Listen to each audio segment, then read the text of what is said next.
Sure, sure. I'm originally from California and Southern California, the San Diego area. Another topic and talk a little Yeah, about University of Arizona. this thing that you can contribute to the next day to the discussion or to the uh, to the activity that you do with your group or whatever during the class session. And what's usually your approach or say your response when you spot a student struggling in your class? Yeah, well, my approach is when I'm dealing with a student who seems to be struggling is, Whether they're teaching preschool or Mhm. graduate school, Right. uh, even if you are pretending to be confident, that will make up a lot. I study Spanish.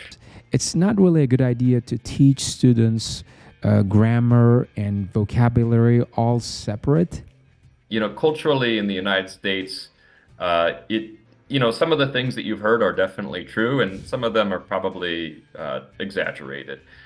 It wasn't anything that I grew up like practicing, or anything similar to that, whether boxing or wrestling or such. So when I usually wake up, I put on my headphone and listen to Right? some podcasts while I go about my morning routine. Eventuality of my death in a new way, it made me realize I have to I am not comfortable with the idea that when I die, the lights go out and that is it. I like to believe that when I die, I'm going to become a part of something. What's one piece of advice you would give your 16-year-old self, or you'd give all those 16-year-olds out there?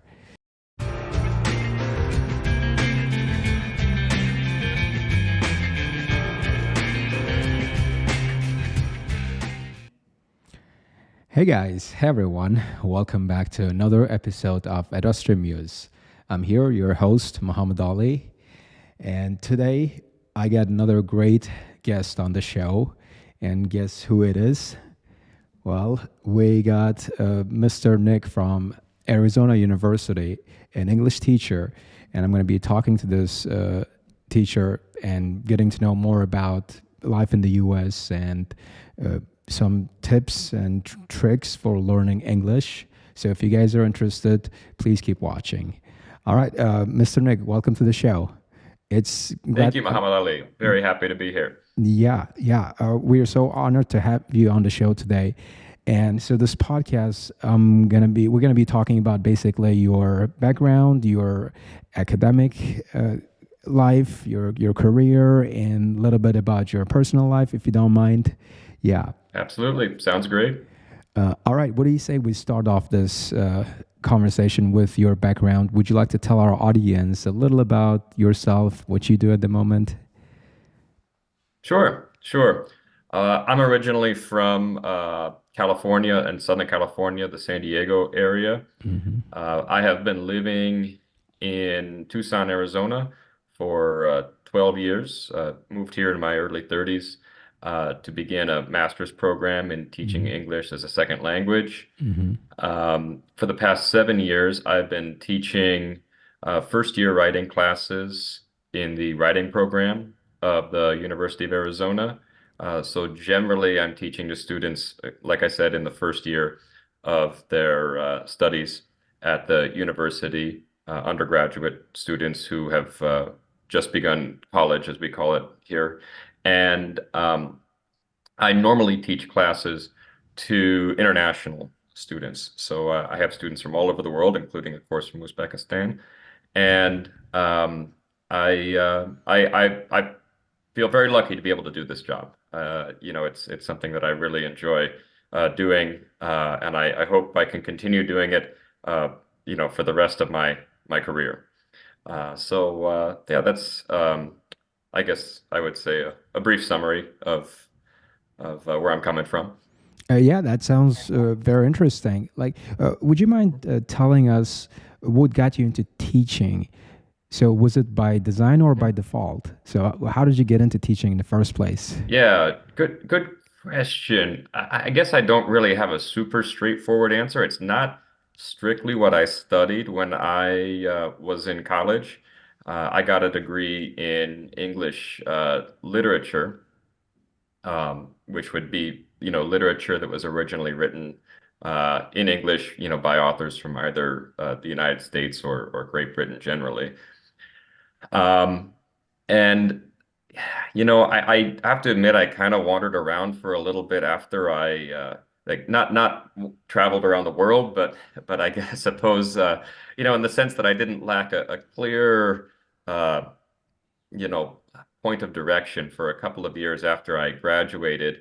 Um, but I think I eventually took steps toward becoming a teacher, and specifically a writing teacher for first year college students.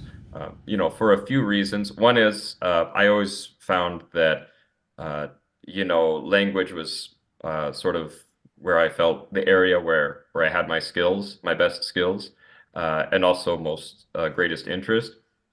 And I think this early year of college, these early years of college after you finish high school, you're 18, 19, 20 years old.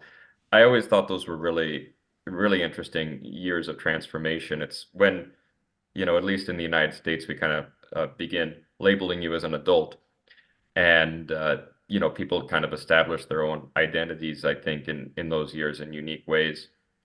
And I always found it easier to talk to adults than I did to children. So if I'm going to go into teaching, I wanted to focus on those early adult years. And I think I wanted to do a job that I felt had some kind of social purpose. Um, I wanted a stable career, but I wasn't interested in accumulating as much wealth as I could. Not that I think it's bad if people want to earn money as an important goal, as long as they do it ethically. But yeah, I think that's a collection of reasons that sort of set me on this path. I hope that makes sense at least. Yeah, yeah. Actually, a lot of Yeah. people get into teaching when they have these altruistic reasons to help people to reach Hmm. out and try to serve their community, Hmm. and that's actually kind of one of the reasons why I personally got into teaching. Oh I'm an yeah. economics major. Actually, I graduated university a few years ago. My major is was economics, Sure. and then I kind of got knocked into this life where I'm mostly spend my days, teaching, and yeah, Hmm. this is something Hmm. I'm really passionate about. But I gotta admit, there are times when I feel like quitting when I have to uh, deal with students, rowdy ones. Well, like we got some rowdy Sure. kids, right? It's a sometimes a pain in the neck trying to discipline them. Right. But there are some on the flip side, you get to work Hmm. with all these talented, young, bright individuals who've got so Hmm. much potential, and that kind of makes you feel young, right? Oh, absolutely. It's like going back to your early teenage years and reliving those moments, Right. reliving those experiences, and that's how I kind of feel about this whole teaching deal. Yeah. Yeah. Uh, Yeah, I can relate to a lot of what you said there. That it is very, very motivating, I think, to feel that you're doing something purposeful. And you can see, in my case, I see that a lot of my students have made a big sacrifice to come to my class, especially if they've come internationally, or even if they're domestic students. College in the United States is not cheap.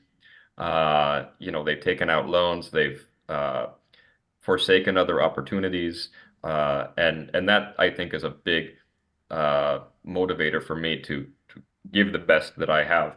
Uh, but it's true. I mean, I think it's true in any profession. You're going to have days that aren't so good. And I certainly had times where I thought of quitting during early in my career. uh-huh. Um, I did not feel like I was a good teacher right away.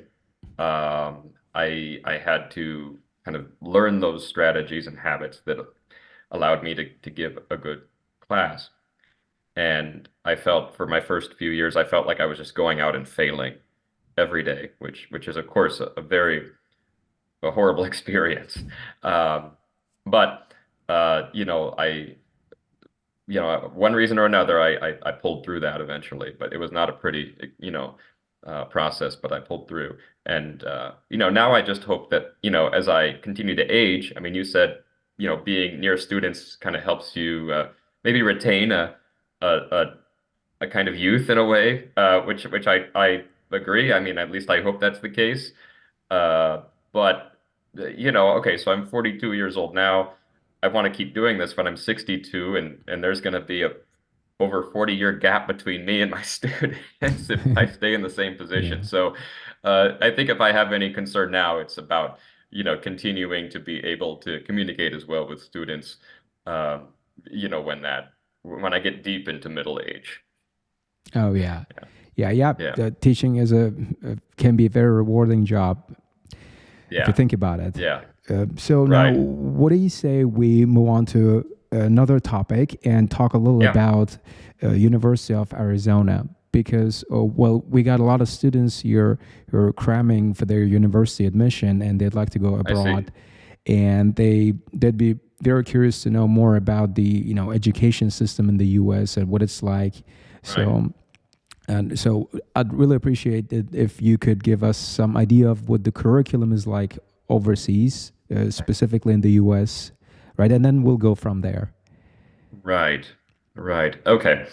Um, well, I don't have a really detailed knowledge about the curriculum beyond the class that I teach. Hmm. But I do know a few things. I mean, I did go to college here at a different university, but I can say generally for your first few years, you're going to have required classes. Okay. You have these what we call general requirements that you have to fulfill. And usually this program of general requirements tries to expose you to various different subjects. Okay, so you might have to take a class in you know like political science or economics. You might have to take a class. You're going to have to take some kind of math class. You're going to have to take some kind of natural sciences, some social sciences, history, language, and writing class, regardless of your major. So even if you intend to be an engineer, you intend to be a psychologist, you intend to, you get the idea, regardless. So, some people really don't like this. Some people think this is really valuable. Um, so I think that's one thing that's a bit unique about, So a quick question. So what's the point of yeah. taking all those classes at the beginning? Good question. That is a good question. I think the reason behind it is j just to give you like a general base of knowledge. I think it's something that um, sort of continues into the present from earlier ideas about the purpose of getting a university education, right? That you're being educated. Uh, not just as a professional, but like as a citizen in a sense, or as a uh, you know, I mean, I'm sorry if I'm not articulating this really well, but that it's from maybe a broader social sense, it's valuable to have people who are more broadly educated, who are more variously educated. And yeah, I think it's something that is I think has its roots in just like the historical notion of university education. Um, Yeah, that makes I sense mean, if I you think think about it. That really makes sense because, like, most yeah, international students that go there may have very shallow understanding of what life is like there, all these different mhm, systems. So I feel like those courses provide them with the framework they need to get off on the right foot. Wouldn't you say? yeah. So. I mean, I personally like it, but I know people, even people who I'm very close with and friends with, who think that we should not require students to do this. I, So I mean, I think, personally, look, if somebody's going to college because they want to get become qualified to do a particular career, that's great. I don't, think that's invalid. But I do think that there's more that education can offer than strictly, career training and career preparation, professional preparation, and that in this is a state institution, right? It's a public institution. It's supposed to benefit the bring benefit, I think, to the society at large. And I think one way it can do that is by just educating more broadly. yeah, yeah, that makes perfect sense. Well, Mhm. and so say once a student gets in, Yeah. so where do they go from there once they cover those essentials? Once they cover those Right. basic So then they're topics. going to focus more in their major, their particular area of study. And that will be usually for another couple of years. Okay. Hmm. Um, and traditionally it's 4 years of college, and then you graduate, and you may go to graduate school after that. Um, I guess I could talk a little bit also about the way that the curriculum is delivered, Yeah, right? Like the manner of education. Um, I think that's maybe another thing that could be distinct from the classroom experiences that a lot of students bring uh, when they come to the United States from other places. Again, I've actually never attended class or taught in any other country of the world, so I'm drawing mostly upon what I've heard and seen, or heard and read about, I should say. But I think maybe a larger number of the classes are a little bit more discussion based, or basically where the instructor is trying to do some sort of interactive uh, interactive uh, exercise with the students. I'm not sure. I think for some students, this is something that they're familiar with, and for others, less so. It just depends maybe on where they're coming from, even the particular school that they went to. But what this means is that uh, the students are also more likely to have like sort of daily small assignments that they are asked to complete before each class. And these are what we call low stakes assignments. It's you spend 30 minutes or an hour writing a paragraph or something like that. But then you have this thing that you can contribute to the next day to the discussion or to the to the activity that you do with your group or whatever during the class session. So I find that a lot of students, you know, students from Europe, for instance, students from it's hard for me to say exactly where, but a lot of places, they aren't accustomed to having these incremental assignments over the course of the semester, and uh, and they can fall behind on these small assignments, and sometimes they don't like this approach uh, of engagement. So that's something that it's not present in every class. You do still have some classes where it's 500, students sitting before a professor who's lecturing. But I think, there's an effort to focus on interactive um, activity exercises during a lot of the class sessions, even at the university level in the United States. can we talk a little about your classroom setup? Would you say you conduct your class in the same fashion? Yeah, I think I try to. quite a bit. I think I have colleagues that sometimes do that a little bit more than I do.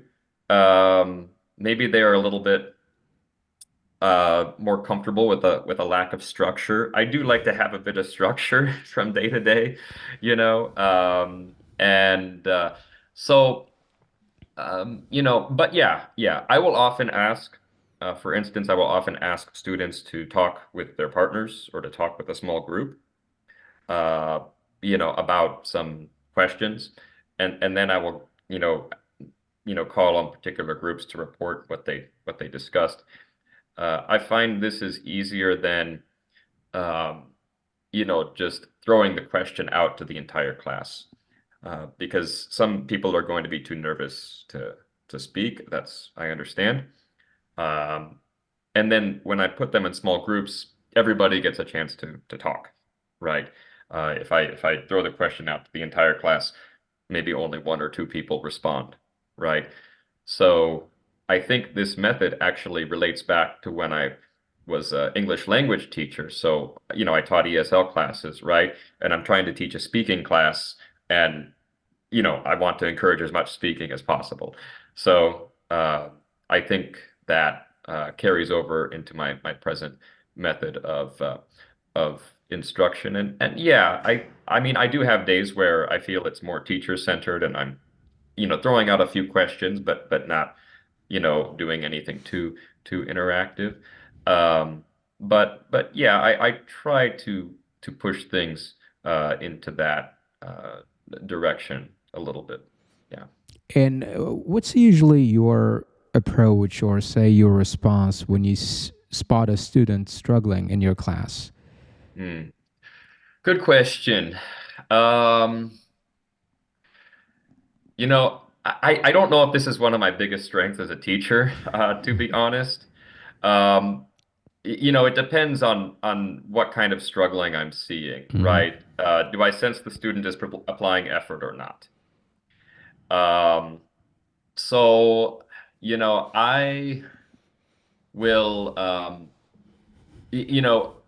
I will intervene if I feel like the student is getting to the point where they are at risk of failing the course, and I will, email them and try to communicate and invite them to visit my office. Uh, Honestly, I feel like I try to support each student at whatever level they are at in their skills, right? So if a student maybe has just enough skill to, or whatever it might be, to pass the class, then I'll try to help them to get to that point. If a student is I feel like they can write as well as I can, then I'll try to help them to get even better, right? But honestly, I will say I okay, so I kind of view my students as adults, and if I feel like somebody is maybe not really focused and not really putting in effort, or if, even if I see they're falling behind and they want help, I think I usually wait a little bit for them to take the first step to ask. And I don't know if all of my colleagues do that. I think I am a little bit more hands off. And if they take the first step, then I will give them whatever I can. But I do expect them to take a little bit of initiative if that is happening. And I tell them so. I say, look, I'll give you whatever help you want, but you know, um, I I do expect that you take the first step. Yeah, well, my approach is when I'm dealing with a student who seems to be struggling is Yeah. and it might sound a little harsh, but Uh-huh. I do something about the seating arrangement. Okay. So what I do is Yeah. I have those low achievers seated at the front, and make sure that Sure.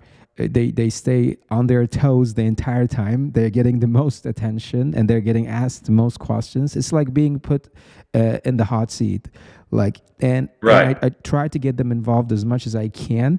And sometimes for that I may come across a little aggressive, but I feel like students need that Hmm. little push every now and then, right? Because if they're not getting that push from their teacher, they may not get that push from their uh, classmates or their parents or Right. their friends.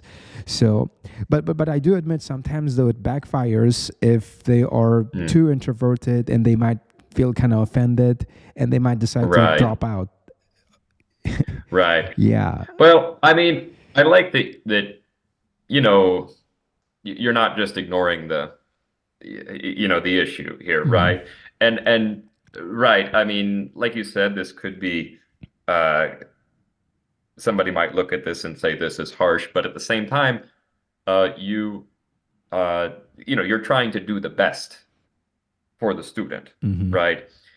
Um, I honestly, that you send this question to me, it is something I feel like I could I could kind of professionally develop a little bit by considering my Mhm. method in this particular area a bit more. And I think you have like I said, good reasoning behind your approach. I don't know if I would specifically try that in my class, but I could probably do some approximation of it by just letting my students who are struggling know that that I wasn't ignoring them, that I had that I was monitoring, you might say, Mhm. their effort and their progress and such. Yeah, and yeah, we should also probably take into account the fact that we work in slightly different settings. So Sure. I'm employed in private sector, and where we have our own guidelines, we got our own codes of conduct and everything. Uh-huh. And you're employed in I'm guessing public sector, or is it a Yeah, privately held yeah, university? right. S- Uh, sorry, are you teaching at the university level, No, or you said your students are basically at the high school, we're teenage? we're talking about high school level students. So Okay, what we are is basically we're a cram school and we prepare right. students for standardized tests like IELTS, SAT. Sure, Yeah, sure. I see. I see. right. Yeah. Yeah. So, I mean, right, there's a different Mhm. context in everything, but I think, the question that you ask is Mhm. is a question every instructor should contemplate, Mhm. regardless, whether they're teaching preschool or Mhm. graduate school, Right. Uh, so, and the methods might vary, but there should be some method, right? Yeah, There should for be some sure. response. And Mhm. how do you go about distributing student feedback? Do you usually communicate your Mm. feedback on the spot verbally, or do you do the email Right. thing like you said? But I feel like Yeah, we have a I feel like course website. email thing might take ages. Sometimes Yeah. sometimes you get ignored when Um, you send your student an email because in where I live, sending a student mhm. email would sound little bizarre because Okay. we people prefer much much quicker feedback. They'd prefer it to be on the spot. They want it to be Hmm. direct. They want it to be straightforward. But Hmm. judging by the way you describe it, I get the impression that things are much formal over there in the U.S. Yeah. I mean, I can certainly see the advantages of the verbal feedback method that you're describing. For one, it would occupy a little bit less of my time, I think. Not to say that it would necessarily be 100% easier, but writing feedback and sending it to students um, does occupy way more of my time than I would like it to. And you will hear all of my colleagues say that, every last one. Uh, so I don't email it to them, but I do. In a sense, it's conveyed digitally through the course website. We have a web, what's it called? Learning management system, which basically is a course website, which every class at the university is required to use, and all instructors are required to use the grade book on the course website. And it's also how I write my feedback and convey it to students. And yeah, sometimes they don't find all the comments that I wrote. The website doesn't always make it easy for them to do that. Um, and so that's frustrating, especially because I took that time to um, to write it for them. Um, but yeah, I think that's usually how I will convey the feedback. And that's an interesting distinction for sure, for sure. All right. So, Mhm. well, I feel like I'm done with all the questions regarding university. And Okay, since you are an English teacher by trade, I would love to ask you some questions about your approach to teaching English in general. So right. that'd be great if you could point out few do's and don'ts in terms of Okay, learning English. So say great. I'm just Yeah. starting out. So what are a few basics I'm supposed to know as an amateur, as a new English learner? Right. One very general thing I would say is try to find a way to make it enjoyable for yourself. Mm-hmm. I know that might be difficult. You're not going to enjoy something every day. Mm-hmm. Even if you are the kind of person who loves language, you're not always going to have the motivation and the completely good attitude about it every day. But I think if uh, can find a way to make it enjoyable for yourself, you will have much more success with it, and it will be easier for you to do. So, um, especially once you get a good enough level of English that you can, maybe understand some song lyrics or read about topics of interest in in that in English in the language you're studying, then I think even if you just like watching cartoons or something, try to just make the study of English a positive thing for you. Um, the other thing I would say, I mean, I suppose it's not a problem for students at your school because they are studying quite a bit every day. But if you're not in that context, just try to study a little bit every day at least. Try to 10 minutes, listen to this podcast. If this podcast is 40 minutes long, then listen to 20 minutes one day and 20 minutes the next. Just to do something, maybe on the break if you have a summer holiday, right? Just try to maintain that. Don't feel like you have to study, 365 days, like a few hours, 365 days of the year. Obviously, I mean, you may need to do a more intensive study if you're preparing for the IELTS, but otherwise, just maintaining a certain level, I think, is is helpful. I think these are some pretty general things that might apply to students at different levels. Um, I haven't taught like ESL classes, too much too recently, like in the past 5 years, I would say. Um, but one other thing I might say is, oh, it was in my mind and it just jumped out. Uh, you know, um, I mean, it's really hard again, I think to make this happen. But when you're speaking, uh, we have this expression in English, fake it until you make it.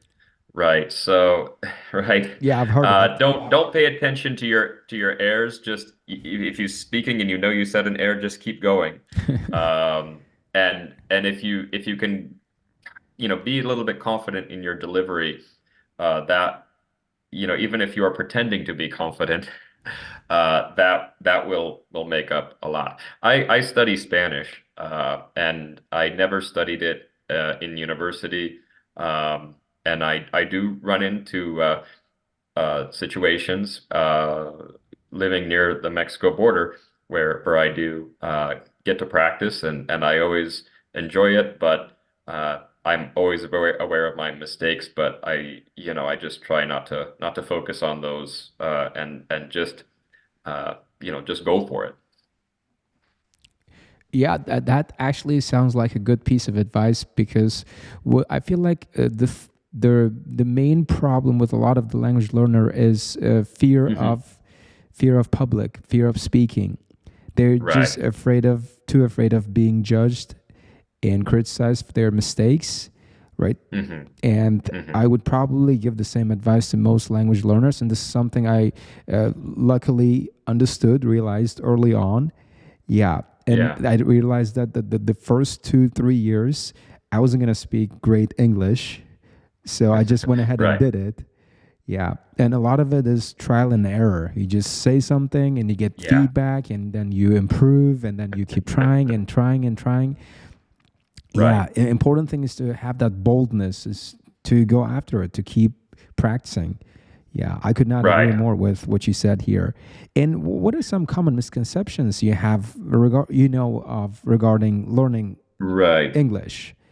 So, Yeah, yeah, good question. I did write a few down, kind of just brainstorming about this before mhm. I let me see here. Before, so just to clarify, you're talking about like misconceptions about like the studying of English, Yeah, yeah, learning like English. hmm, hmm. Um, yeah, that's a pretty good question. I don't know if it's exactly a misconception, I would say, but that okay, I can mention a few. Let's talk about like pronunciation. It is great to have an accent that you would say maybe a mild accent, but honestly, um, I've I've known teachers who or I've had colleagues from various parts of the world, okay, from China, from Germany, from Russia, from uh, Arabic countries, who I would say had a moderate accent, right? I mean, you could definitely tell where they were from, but would still spoke very clearly, very eloquently. Um, so uh, maybe focusing on your fluency initially rather than on modifying accent when it comes to pronunciation could be uh, a better focus.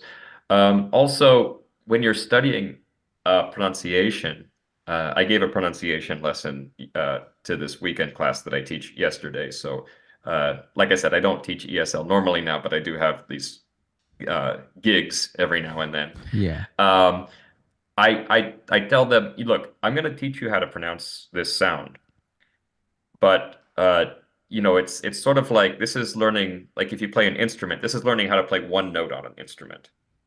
Right. And when you play an instrument, you don't just play one note over and over. You play a song, right? If you play it well, right? So you need to use this sound in a sentence, and the sentence is within a conversation, et cetera, right? So you might pronounce this word correctly now when we do it in isolation, but the goal obviously is to pronounce it clearly in the middle of a sentence.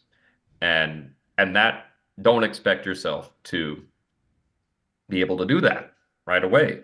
But don't get discouraged if you don't do it because you're not just learning like, the present perfect tense here and you read the rule and then you understand, right? You are learning to play an instrument, right? Uh, it's figuratively speaking, but the voice is kind of like an instrument, right? So, so keep that in mind. Don't be too hard on yourself if you continue to mispronounce, but also know, just as it is possible to learn how to play an instrument, it's possible for you to, say this sound that doesn't exist in your native language and that you have to really target in order to achieve. You can get there. It just requires, obviously a lot of practice. Yeah, so it's just I see a lot of language learners get hung up on these little details and Yeah, misconceptions, and I feel like it's kind of part of our job as teachers to debunk them, so that sure. mental kind of the ceiling they have, the mental blocks are removed, and they can enjoy the process more. Yeah. Yeah, Yeah, and I right. really agree with you on your point about accent, because I feel like a lot of students I teach are really obsessed with their accent. They are mhm. overly obsessed. They keep asking me, Right. is it bad if I sound like this? Is it bad if I sound, I got a little bit of Uzbek accent. I got a little bit of Tajik accent. I got a little bit of Sure. Russian accent. But what I usually tell them is outside the school setting, people don't really care much if you got an accent. What really matters is your message. What really matters is your ability to to communicate yourself, to be able to Right. get your points across. And Yeah. yeah, I feel like this is one of the big misconceptions I see students struggle with, and that is they usually grapple with, and that is accent is a big deal, when in fact it's not. Right. Yeah, it's not the number one thing, really. It's probably more, it's less, it should be less of a priority, I think, Hmm. for a lot of students. Hmm. Especially when you're just beginning, or you're at an intermediate level, right? Um, and honestly, I think it's a bit hard even to work on your accent unless you're around a lot of native speakers and you're beginning to just kind of slowly train your ear, to use another Hmm. musical metaphor. I don't play any musical instruments. That's one thing I really wish I had done. But That's that another was topic, that right? was a really good analogy, though. I like that analogy. Yeah. Yeah. Yeah. And So, something else I really want to talk about is the approach we use here uh, when teaching right. students English, and it's kind of a non-traditional approach.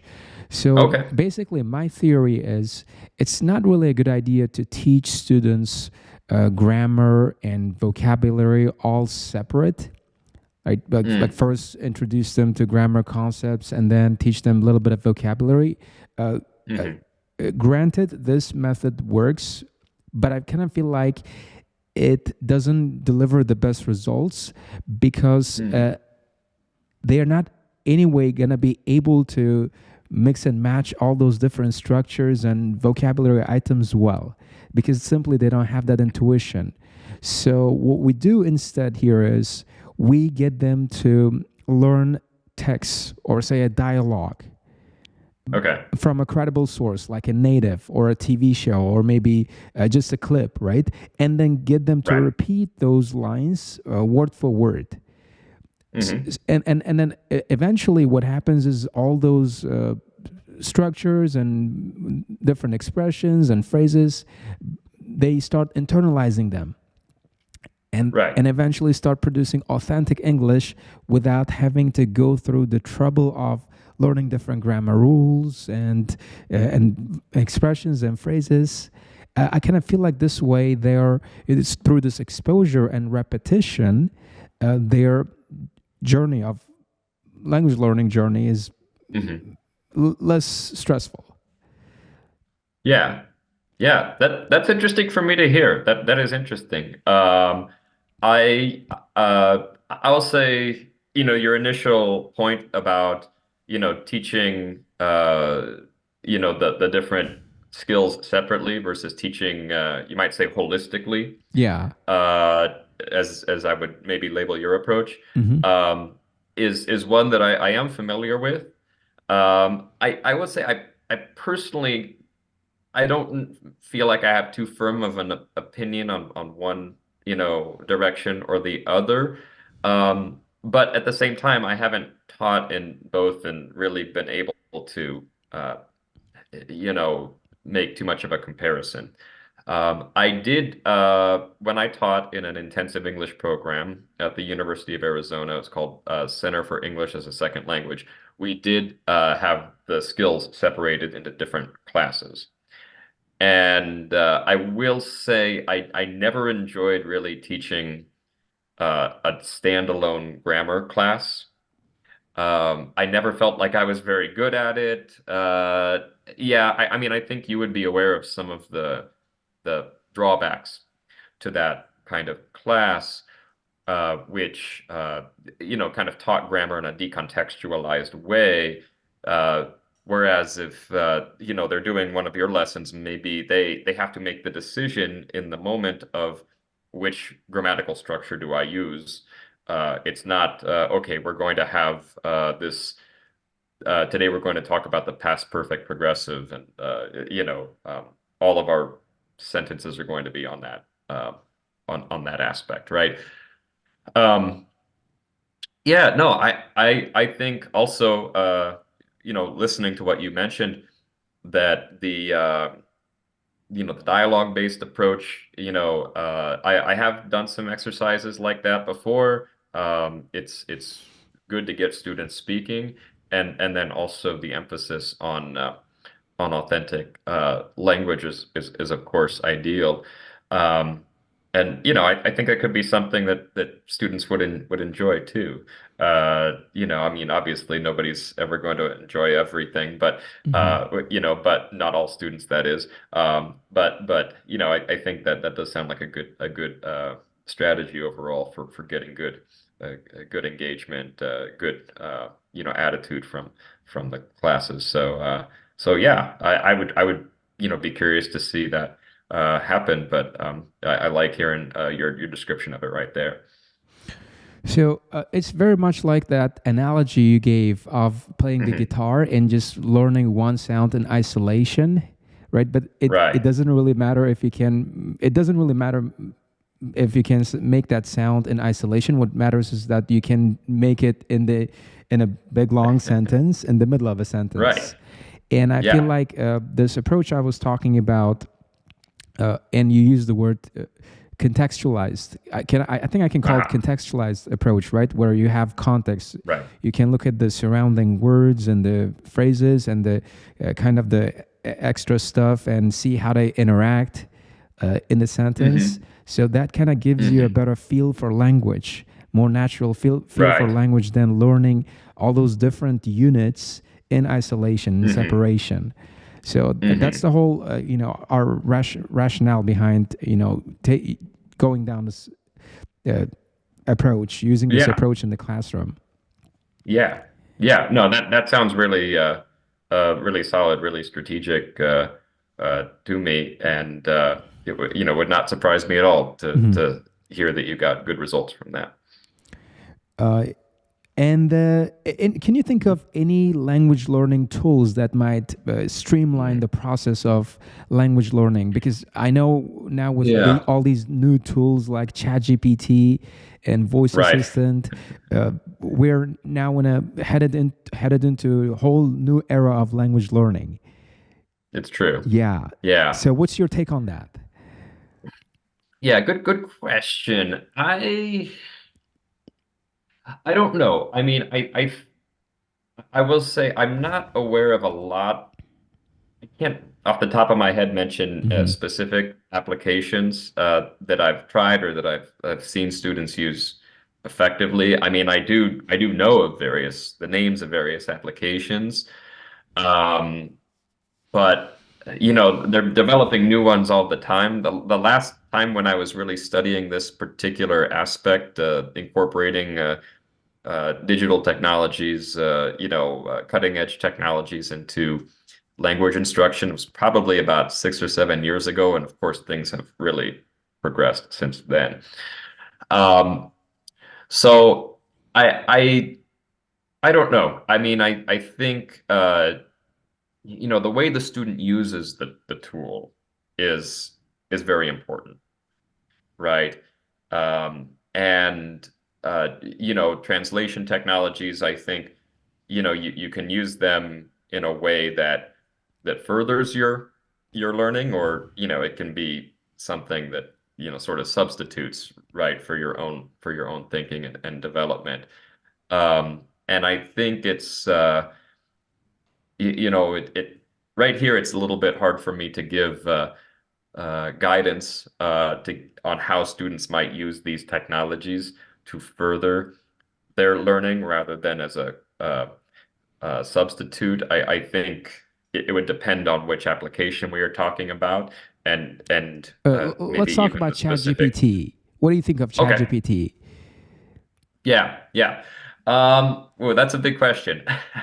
So, well, Uh, if with us, yeah, so what we do is we get yeah, students to look up uh-huh, some ideas, topic-related vocabulary, and yeah, sometimes exercise questions on ChatGPT. And right, you can even have it check your work, uh, give sure. you some feedback on your grammar and coherence, cohesion, stuff like that. Hmm. And I Hmm. feel like with all these new tools, there's Hmm. not much of a need for teachers anymore. That is a concern, is it not? Yeah, I kind of feel like we're Yes. gonna be out of work in a few years. Yeah. You might as well start planning for I have retirement. contemplated that. I have Uh, contemplated that. Like I said, I want to keep doing this for the rest of my career. mm-hmm, So it is a legitimate concern, especially when we have, 10 years from now, the students who are 6 or 8 years old, presently, who are in our classes, 10 years from now, and they've grown up with this and used it all along. It's hard for me to gaze into the crystal ball when it comes to that. Obviously we, as teachers, we have to hope for the best. Um, to get to your question about the potential for using it as a language learning application, absolutely. The things that you mentioned, I feel, uh, are legitimate and effective uses of the application for as a language learning tool. I have done the same, something similar.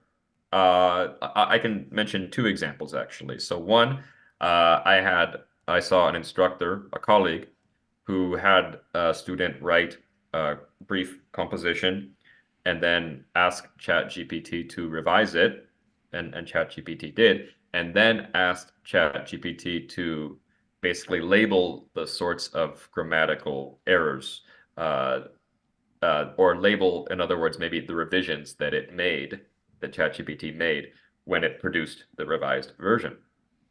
And I think this can be very helpful for, allowing students to recognize their error patterns. This is in writing, mm-hmm. okay? Um, because a large percentage of the errors that a particular student is making in their writing, it may just be the same kind of error that they are repeating over and over again, right? The other thing is, this is actually not with English language learners. This is with my domestic, U.S. educated students. They get very little instruction of grammar in their own language. So they were writing these narratives which had a lot of, I would call, weak verbs, overuse of to be verbs when they should be using an active verb, a more descriptive verb. And I said, okay, put your paragraph into ChatGPT and have it label all of the main verb of each sentence, right? And because otherwise, they wouldn't know. If I said find the verbs, they're going to make a mess of that, right? So ChatGPT was good for helping label this particular part of speech, which they could then uh, revise, substituting the dull verbs for something more expressive. Um, but this could certainly work for second language writing, or for English language learners as well. So um, I don't know. I think I'm maybe a little bit more optimistic. I hope I'm not just seeing the world through rose-colored glasses. Um, but it's certainly something that is we do need to contemplate, right?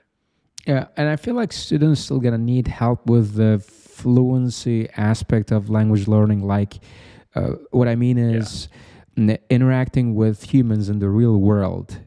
Like, you can't have Hmm. a computer as your tutor all along. Right. Like, there's gonna Right. come a point where you're gonna have to learn how to deal, how to interact with people, how to use the language in the real world. And Right. the thing about language is, and correct me if I'm wrong, there is Hmm. so much human aspect dimension to it, right?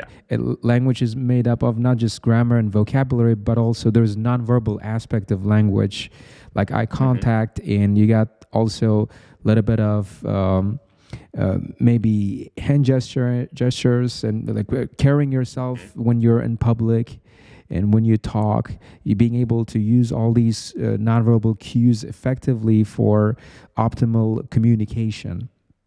And I feel like this is where Right. teachers come in and facilitating that environment and coming up with the right exercises and drills to help them develop these skills along with other aspects of language. Yeah, no, that's a good insight. That's a really Mhm. good insight. I mean, just Mhm. think about you hosting this podcast, right? Yeah. ChatGPT could not have, you know, trained you or any kind of artificial intelligence even close to what we have now, I Hmm. think, right? Would be able to process or teach you, how to conduct this. Right. And you're exactly true. Even when I'm listening to you and I'm saying, yes, right, I see, right. These are very subtle things that are very human things, you know. Um, and so yeah, I think look, it might help you do well on one assignment, but let's say you want to, I don't know, do business internationally or something like that, right? uh, you know, so it's not going to prepare you how to communicate, across these national and cultural barriers, and pick up on the subtle uh, cues of interpersonal communication. So, yeah, obviously the nature of what we do is going to change.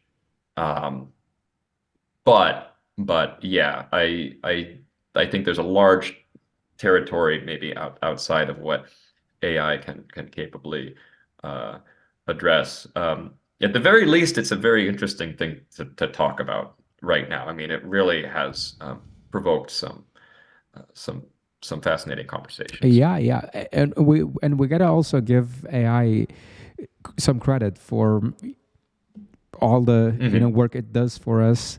Like I Oh yeah. remember when I had just got into learning English, when I had just taken up English, I'd have to spend Hmm. hours looking up words and Yeah. on dictionaries, and I'd have to talk to different people trying to understand this text or a paragraph.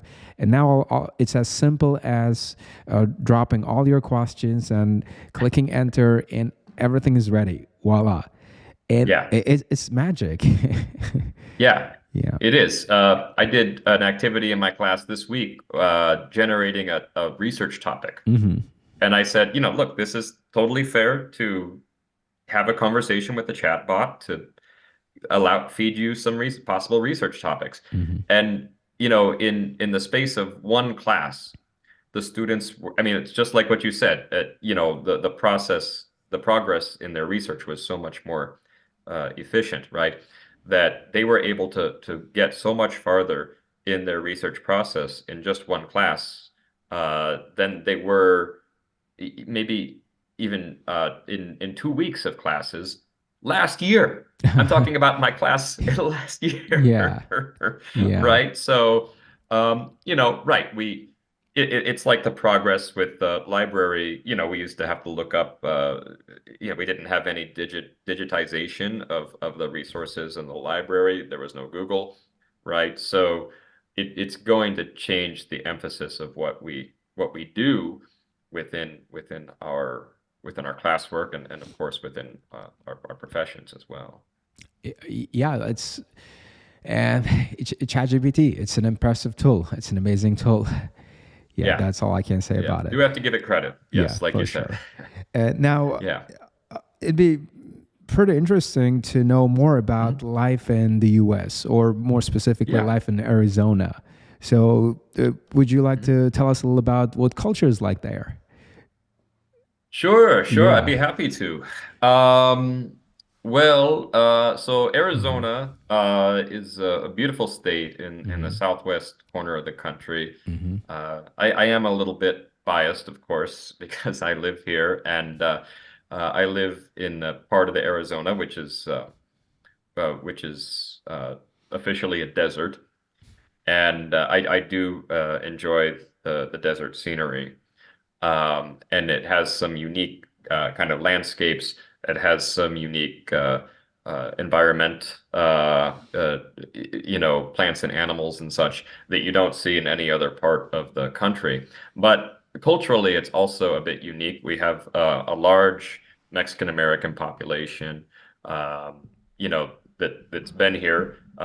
This obviously used to be part of Mexico. And so that has influenced the culture of the region. In some ways that are more surface level, like the food or the architecture. But I think also in maybe some more subtle ways as well that are a bit hard to define. Leave that to the anthropologists. But in any case, yeah, I think. Culturally in the United States, some of the things that you've heard are definitely true, and some of them are probably exaggerated. And when I say you, I don't specifically mean you. I mean, Yeah, I get your it. your Yeah. students or just people who've never been here in general, right? Hmm. It is very car dependent, very car driven. It is hard to get around without a car. The public transportation is available, but usually people, who have, a decent, basically people who have decent economic resources, decent income, don't generally use the public transportation that much, at least where I live. Um, it's actually pretty multicultural. It depends on where you go. Okay, obviously, like I said, but you will see even multicultural families, right? Where one person is from one racial or ethnic background, the other person from another. That's becoming more common. So I think maybe, people expect it to be more culturally homogenous than it is. Of course, that depends a bit on which part of the country you go to, as well. I mean, I find it to be a pretty safe place. Yeah, a lot of people do own firearms. That is true. But the sense of security, at least in comparison to some other places I've traveled, is pretty solid. Maybe not as secure as I felt maybe walking around unfamiliar cities in a country like Spain. In Western Europe, where fewer people do own firearms, but generally, of course, the more sensational things make the headlines, and the level of security is pretty good. Although, of course, if you're traveling someplace and you've never been there before, you can be more vulnerable. So it's smart, to be cautious in a sense if you're visiting here as a from another country or as an international student. But generally, I don't think it's something that people should be worried about when they come here. Um, that's a few things. Is there any specific, I don't know, aspect of the life here that maybe I might elaborate upon? So what do you find yourself doing when you're not Yeah. teaching or not involved in academic Ah. stuff, right? Are you into Yeah. Good sports, or do you question. like to hang out with your friends? Absolutely like to hang out with my friends. Yeah. I'm thankful to have some good friends, lucky to have some good friends. That's important to me. Um, I spend time with my girlfriend. I watch American football. Oh The yeah. season just ended. We had the Super Bowl. So I'm a typical American in that regard. I Yeah. do like American football. But I also watch soccer and I watch other sports too. Um, I Can I ask a real Let me quick think. question here? I feel like Yeah. so I heard this somewhere. I'm not sure if it's true, but Americans think soccer is for girls. What would you say? Um, What would you say about that? I think maybe some of the more, I don't know. I would say generally speaking, not 100% true. Uh Generally huh. speaking, not too accurate. Um, Although you probably have a few, I don't know how to put it, more ignorant people in our society who maybe kind of tend to view it that way and they overlook how physically demanding and also how Hmm. you can get injuries in soccer too that are as quite often as severe as those in American football. I mean, I think if anybody has any logical reason, if there's any logical reason for seeing it that way, it's that our women's national team has just been hugely more successful than our men's national team, right? Yeah. So that I think is really the only good reason to think that way. Overall, yeah, I would say maybe just a few more ignorant-minded people or closed-minded people might see it that way. Yeah, but yeah, I mean it's a sport that both boys and girls, men and women, play quite a bit in this country. And do you guys watch UFC stuff? Are you guys into UFC? UFC. It's pretty popular, but it's one of those that is, I think, it has like pockets of people that are fans of it.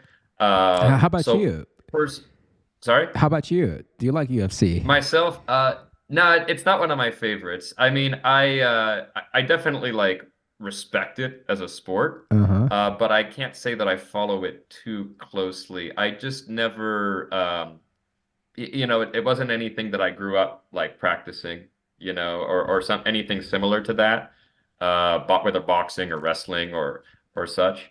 I can't say that I have a lot of deep personal knowledge about that. Although, I enjoy sports in general, and if somebody, wants to get together and with their friends and watch and follow a sport or read about it, I always think that's cool. I play tennis, so that's a sport that I follow, and I would say it's sort of similar in its place in the culture to something like UFC, where there's like pockets of people who follow it very passionately. I should ask, is UFC is that very popular in Uzbekistan or in your part of the world there? Oh yeah, it is. Like people in Yeah, my yeah. country are crazy about martial arts. So I see. yeah, people love Yeah. watching other people get kicked. Yeah. Yeah. We It's funny because yeah, go ahead. Sorry. it's people love it when they see other people get in a cage and beat Hmm.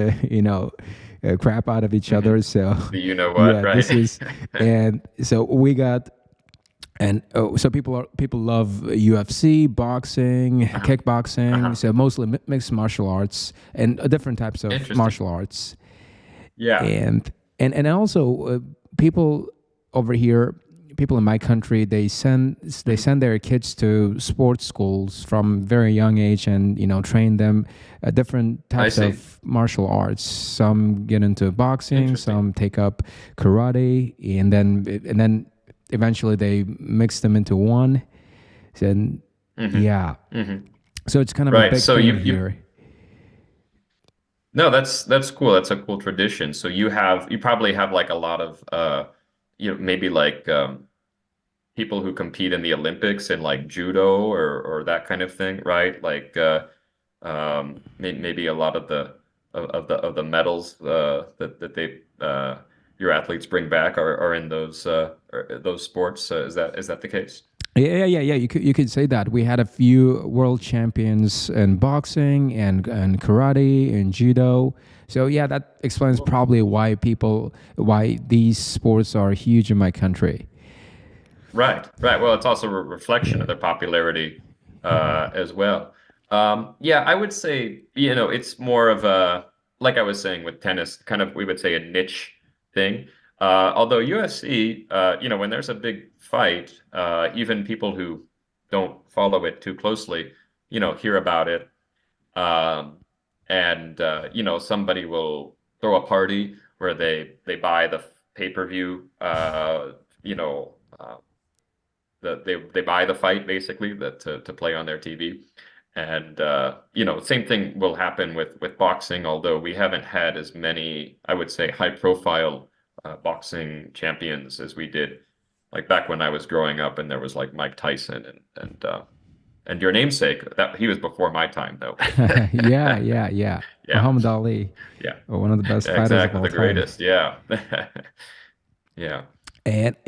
So let's talk about your leisure time. So what else do you Sure. find yourself doing when you're not teaching or watching sports? Are you into reading? Do you Mhm. listen to podcasts, or are you into Yeah. music? You did tell me that Yeah. you don't ever play a musical instrument, so I can just scratch that off my Yeah. list. Yeah. Regrettably, I didn't start trying to learn the guitar until I was already 20 years old. So it just Uh-huh. didn't come. Yeah. Like I said, I play tennis. I do spend a lot of time listening. I listen to podcasts to practice my Spanish. Hmm. I So you listen listen to to podcasts in Spanish. yes, podcast in Uh-huh. Spanish. Do you Yeah. have any favorite American podcasters you listen to or you follow? Oh, uh, I'm guessing Joe not off the Rogan top of must be my on the top head. of your list. Sorry. I'm guessing Joe Rogan is on the top of your list. Sorry. Can you say that one Uh, more I'm, time? I'm, I'm guessing Joe Rogan is on the top of your list. Oh, Joe Rogan. Joe Yeah. Rogan. He's I'm slightly familiar with him, but not. Yeah, I know he talks a lot about UFC, right? Oh, yeah. A bunch of other Yeah, I mean he things. he used to fight, right? Yeah. Yeah. Yeah, he's become a little bit of a divisive figure in the United States, I would say. How so? I think largely because of his opinions around the COVID-19 Hmm. vaccine and COVID-19 mitigation measures, I think. And It was around that time. what's your take on that? What's your take on this whole vaccination deal? Yeah, personally, I will say personally, like the pandemic was a really difficult time for me, because I've always been a germaphobe. Hmm. Like what a germaphobe is, right? Like Yeah, I do. I somebody do. who Like just fear of right, germs right. and So, back. even when I was 9 years old, right, and I first learned about germs, I was always washing my hands. So, people say like obsessive compulsive disorder. It's quite possible, but everybody has their quirks, right? And this is just one of mine. So, it was something that personally caused me a lot of discomfort, and I did work from home for a couple of years, not necessarily because of my own level of discomfort, but we just had a lot of students who couldn't travel to the United States, and so I was teaching through we said call them asynchronous online classes. I was teaching classes. So when the vaccine became available, I personally was very, very thankful for it. And I, have gotten, boosters regularly. I, I even participated in a study, a trial for a new vaccine booster. I was, paid about $1,000 for this. So, they just needed participants like they would for any other study of a medication or a medical treatment or such. Um, so yeah, personally, it's something that that's generally my feeling about it. Most of my friends, most of the people I'm close with felt the same way, although I would say definitely not all. Um, Overall, I can say I am quite happy that that I go whole days or weeks or maybe even months without contemplating COVID-19 now. Those were not fun years.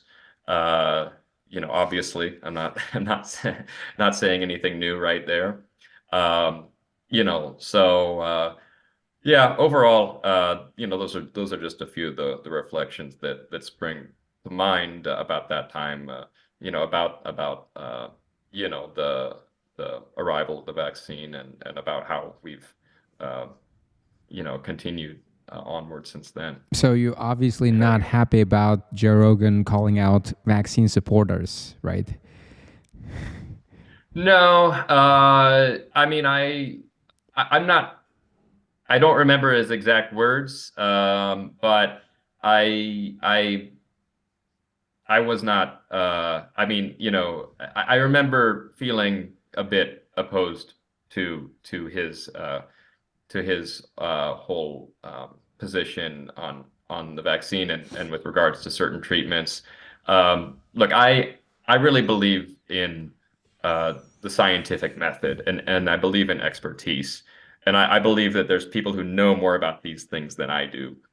And and that's I know that the people who work in these areas are quite brilliant, right? And of course, brilliant people can do terrible things, right? That doesn't always mean they're going to be ethical, but I think a lot of them do have a sincere desire to pursue knowledge, pursue advances, and so that I think some of the views he was expressing I would call like anti-expertise kind of views, uh, which are generally ones that I don't share, But I like I said, I mean, I do understand not everybody feels that way. I'm going to have disagreements with people about that. Um, you know, Overall, I am happy that this is something that I'm not, confronted with, uh, you know, as often as I was back in 2001 or 2021 or 2020. Right, right. So, not a big fan of Joe Rogan then. Do you listen to any other podcasters? So not exactly specific podcasters, but I do listen to audio, Mm-hmm. the an audio version of a particular news magazine, which is called The Economist, Mm-hmm. which is published in Great Britain, and it's about 7 hours of audio, and I listen to it every week. So I get through almost all 7 hours every week. So you studied economics, so I actually never did. So I wish that I had because then I could understand, Mm-hmm. maybe some of their more technical articles a Mm-hmm. little bit more. But yeah, I spend a lot of time listening to these international news articles, and I listen as I take a walk around my neighborhood, so I get some exercise. And we have a lot of sun here, so I'm out in the sun and I'm listening to news, and I have students from all over the world. So to me, it's I think it's important for me to kind of have some awareness about what's happening all over the world in the regions and countries that they come from, and it's something that I just I enjoy anyway, just learning about that. Yeah, sounds pretty interesting. Hmm. Me personally, Yeah. I'm in the habit of listening to podcasts Hmm. every morning. So when I usually wake up, I put on my headphone and listen to Right. some podcasts while I go about my morning routine. Sometimes Joe Rogan, sometimes it's Andrew Huberman Lab, and so Hmm. I like to shuffle it every now and then and listen to different people, get perspectives on different topics, and at the same time, it helps me to kind of uh, brush up on my English, I guess, because I don't get to Oh, absolutely. practice my English much, even though I teach English myself, because it's not exactly the same experience teaching English to people who don't normally speak English and Right. talking to people who do speak English on a regular basis. So yeah, listening to podcasts is kind of my way of connecting with, I feel like, native users of English. Hmm. Yeah. Hmm. Yeah. And it's been very enlightening experience listening to podcasts, uh, getting Hmm. different perspectives and finding out about the world out there. And Right. even though I have to admit, not everything they say is obviously factual, a lot of it is biased, and there is Hmm. so much misinformation, like you pointed out, and not everyone has the best intentions when they say something. So I try also being critical when I listen to podcasts. Yeah, but the Yeah. net gain has been positive. Net gain of listening to podcasts has so far been positive. Yeah, absolutely. Very, very easy for me to imagine. I mean, Mm, look, I have to think critically when I'm listening to, mm, the Economist, mm-hmm, when I'm listening to my news magazine too, mm-hmm, that's just, you know, when you're consuming any kind of information, even if there's things that you really draw you to that source. mm-hmm. It's going to be you're right, it's going to have its own perspective, and sometimes I think people see that and they slide towards cynicism, and I've had students sometimes say, oh well, everybody has their biases and you can't really trust anybody, and I kind of resist that. I wouldn't go that far. Obviously there's a middle ground. You need to think critically, but you can find some sources who uh, give you information of value. At least, the value can go pretty far. Um, and you can trust them to a pretty good length. So, but yeah, I mean, that's a really important thing, you know, for students, for just citizens of a society, right? Of being, thinking critically about the information that you consume, and reminding yourself every now and then, hey, uh, there's a perspective, a certain interest that the person has, that the person giving me this information likely has. And I like what you said about listening to various voices. You get to hear different perspectives. That's probably one of the best ways to counteract, um, being misinformed. Right, right. And you know what they say, always have your wits about you. Always have your wits about Absolutely. you. Right. And Hmm. Hmm. we're about to wrap this up. And before we do that, Sure. I would love to ask you a few more questions if you don't mind. So we have Yeah, not this. at all. Yeah. Although, Mm-hmm. if you don't mind me interrupting for just a second, Uh-huh. I'm embarrassed to say that my laptop's about to run low on Uh, juice. So could we take a moment for yep, me yep, to? absolutely. Yes, yes. Okay, Take your time, no okay. problem. All right. Sure. Yep, Sorry. yep. Take your time, no problem. What's that? Take your time, no problem. Okay, okay, cool. Thank you.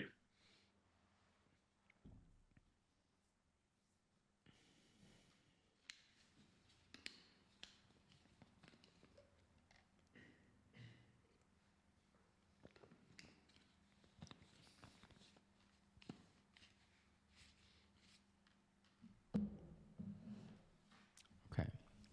And we got some teaser footage, teaser photo, and okay. And are you gonna need any kind of a photo from him as well? So I'll ask him to send us a photo of him. Okay, so we can put it on the thumbnail. Uh huh. Mm-hmm. Mm-hmm. No, not gonna happen. Not gonna happen. Why do you think people click on the video?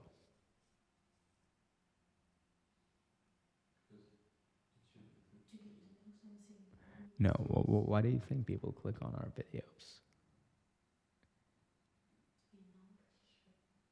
Do you get it now? Oh, okay. Are you sure you do? Oh, yeah. Mm-hmm. Oh, yeah, it's still recording. It's still recording. You mean the mic? Yes, mic is working. Mics are hot. Mic is hot. It's recording.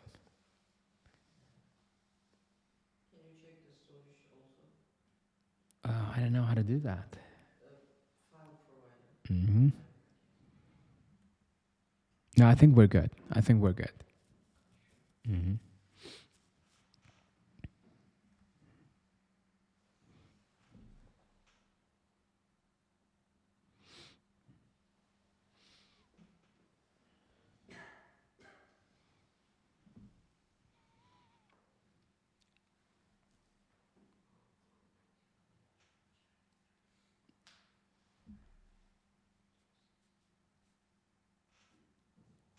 Okay, I'm back. All Thanks right. for your patience there. No, no problem. We're back. So, Great. two more questions before we wrap this up. Number one, let's For talk sure. philosophy. I'm All I'm right. not sure if this topic sits well with you because some people simply are undecided and they Mm-hmm. kind of avoid this topic. And Mm-hmm. yeah, and if you don't want to answer this question, then no problem. So, what's your personal philosophy on life? Uh-huh. My personal, can you say that again? My personal What's your personal philosophy on life? on Yeah. life, personal philosophy on life. Oh, wow. Um, I will say it's not a topic I avoid. Mm-hmm. In fact, I think I really um, appreciate Mm-hmm. this topic. Even if I don't have a really direct answer to it, I still I think discussion, and reflection in this area is super valuable. Um, all right. Well, I think that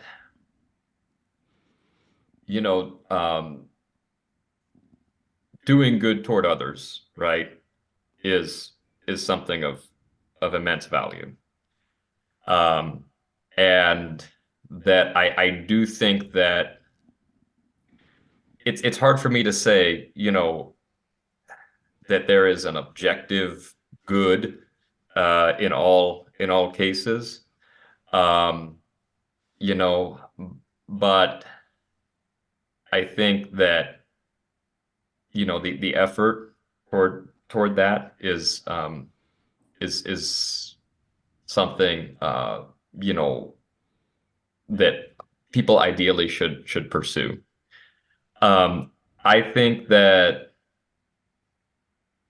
if in terms of, when you think of life, you also think of death too. I think that death is an absolutely terrifying thing. and and that, when you are confronted, thankfully I've never had to go to war, right? I've never had somebody attack me physically, really, when I wasn't, I'm not talking about cage fighting here, right? I'm talking about uh, but I've never been charged by a dangerous animal, right? Maybe a dog once when I was on a jog, but you know, when you're in that moment, but I've had moments where I knew I was at risk. When you are in that moment, uh, everything else just drops away, right? And I'm not even saying this as somebody who, like I said, fought in the army or anything like that, but I can imagine when you're in that moment, everything else drops away. And it would be, I think, very difficult to think of anything in that moment that would give you comfort. Maybe if you're religious, you think of God, or if you have somebody who you love very, very deeply, your soulmate, you think of that. I don't even know if that would, work for me, or would work in all cases. So I think, it's I think of that situation sometimes because I think that anything that you believe um, could be, in a sense, threatened by that situation, because maybe it wouldn't hold true in that particular moment of life or death terror. Um, so I don't know if I'm saying anything too coherent here, but I think these are a few general philosophical reflections that I have. I mean, I do really enjoy the question. I do appreciate the question. Any follow-up questions, I'd be happy to talk a little bit more about it. So, was there any moment or any time in your life that made you kind of reflect on your personal philosophy and kind of shook you to the core and Yeah. and Yeah. made you redo your belief system? Mm-hmm. Yeah. Yeah, I would say like when the pandemic first arrived, and I was, even though I'm in relatively good health, and uh I'm not that old. You would still hear of people in their 20s or 30s or 40s who became ill with it, and who died. And of course, that was not most of them. Again, like I said earlier, a lot of the more sensational cases are what rise to the surface. But it was a situation where I did, maybe this is reaching middle age too, um, becoming more aware of your own mortality, knowing that someday, it's going to be over. Someday you're not going to, uh, heal from this thing, whatever that thing is. That I think that led me to, develop to kind of confirm that I did have some religious belief. Hmm. Because I, grew up, going to, Christian churches, and then, when I was about 18 or 19 years old, I, um, I had a very strong reaction for various reasons against that. Although my family was very, very, you might say liberal minded in terms of religious belief. In fact, my father didn't have any at all, doesn't have any at all. And my mom, I think, was relatively relaxed about it, but she wanted to expose me to it. But uh, when I contemplated this eventuality of my death in a new way, it made me realize I have to, I am not comfortable with the idea that when I die, the lights go out and that is it. I like to believe that when I die, I'm going to become a part of something beyond myself, right? I'm going to be like subsumed into this larger thing, right? And hopefully something good, right? Um, so that was something that did, I think, lead me in a way to rediscover uh, that I did have some religious faith. Um, Personally, when it comes to maybe I think of more of religion than philosophy, but when I think of religion, I think that I don't necessarily think of like trying to find the right religion, in this country, people, it's not entirely uncommon for people to be born into one religion, and then they start attending a different church later in life. Um, or they stop being religious, or the reverse happens, or whatever. But to me, religion, as I view it, uh, fills a certain role, fills a similar role in every society, right? I mean, obviously it has a bigger role in some societies, less of a role in others, but it's serving the same kind of social and psychological role. And and the religion uh that I think is sometimes maybe it just makes the most sense to take the one that comes to you rather than trying to find the right one. So to me, I started attending, uh, religious services, although not even every month, but just occasionally, um, for a church that I thought was similar to what I had been exposed to um, when I was young. And I think it's not like it solved all of my worries about things that are beyond our ability to know, but I do think that it did give me, I don't know, a sense. It was valuable for me. Let me just put it that way. Yeah. So, in a nutshell, your Mhm. belief system was nudged in that direction in Mhm. moment of adversity. It, yeah. Yes. When you Yes. were faced with an adversity, it made you kind of really reflect on your life, on your Mhm. belief system. Something Mhm. had to change. You felt like there was something missing, and you filled that space. You filled that gap with uh, faith. I Yeah. guess you could say that. Yeah, you could say that. And I mean, I think it's, it's not right. It's not the most logical thing, Hmm. right? Um, I think, but that's on the other hand, that's the point, right? That's the idea, right? It's faith is not it's not based on logic, it's faith, right? Um, and and somebody could criticize it from that angle. It's a criticism that I think I made, myself, right? Prior to getting to this point. And I would say, yeah, you're right. You're right.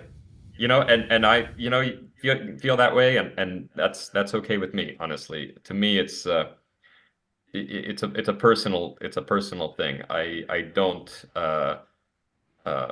evangelize about any kind of beliefs that I have.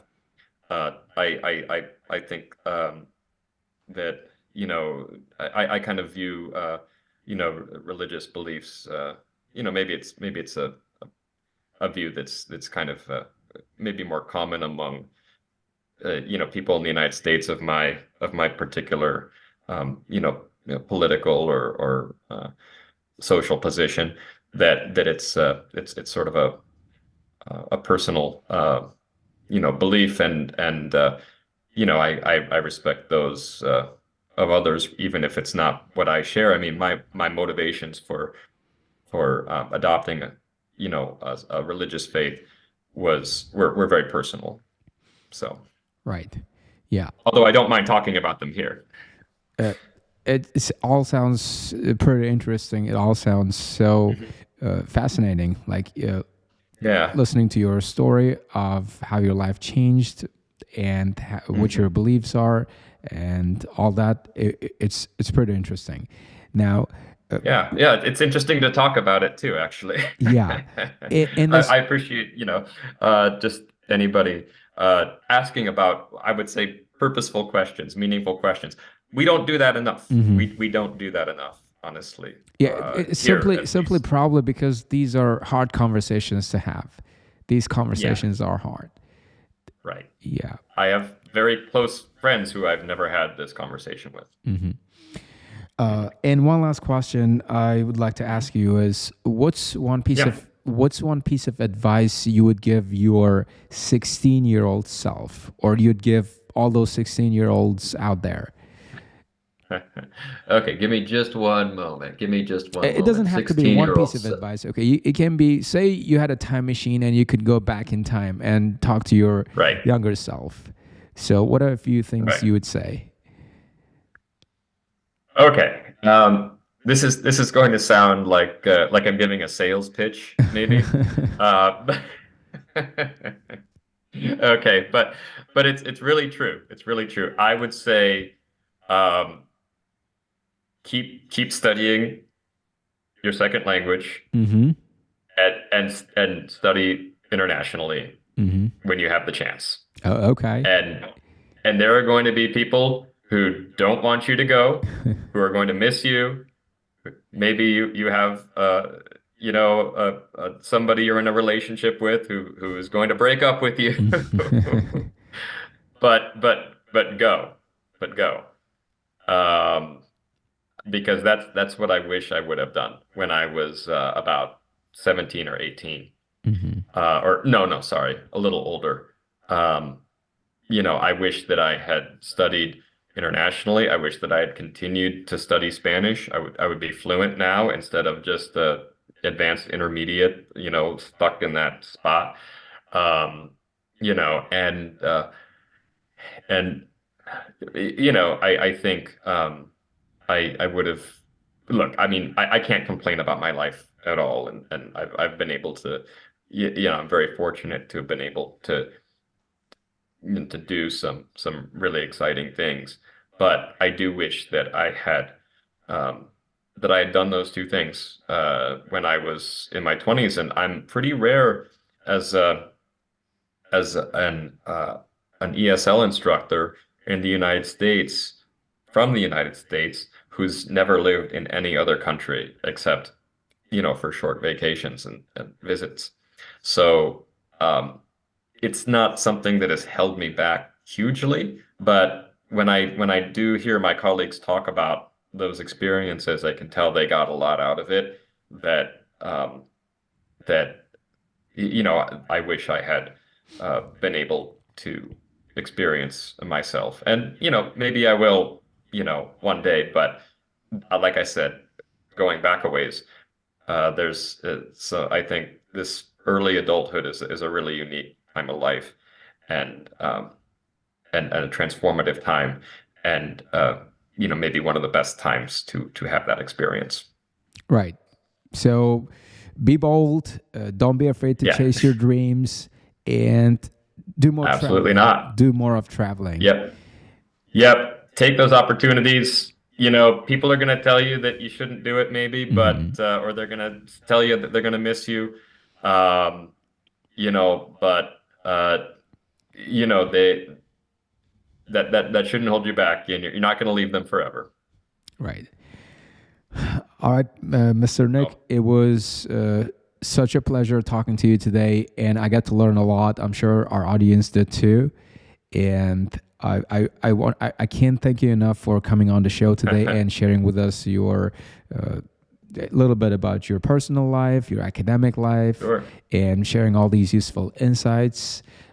And so, yeah, I really want to thank you from the bottom of my heart for being on the show today and talking to us, talking to me, and taking the time But to share all these useful tips and stories. And we really appreciate them all. hey, absolutely. Muhammad Ali, it was an honor Yeah. and a pleasure, and a very memorable experience for me.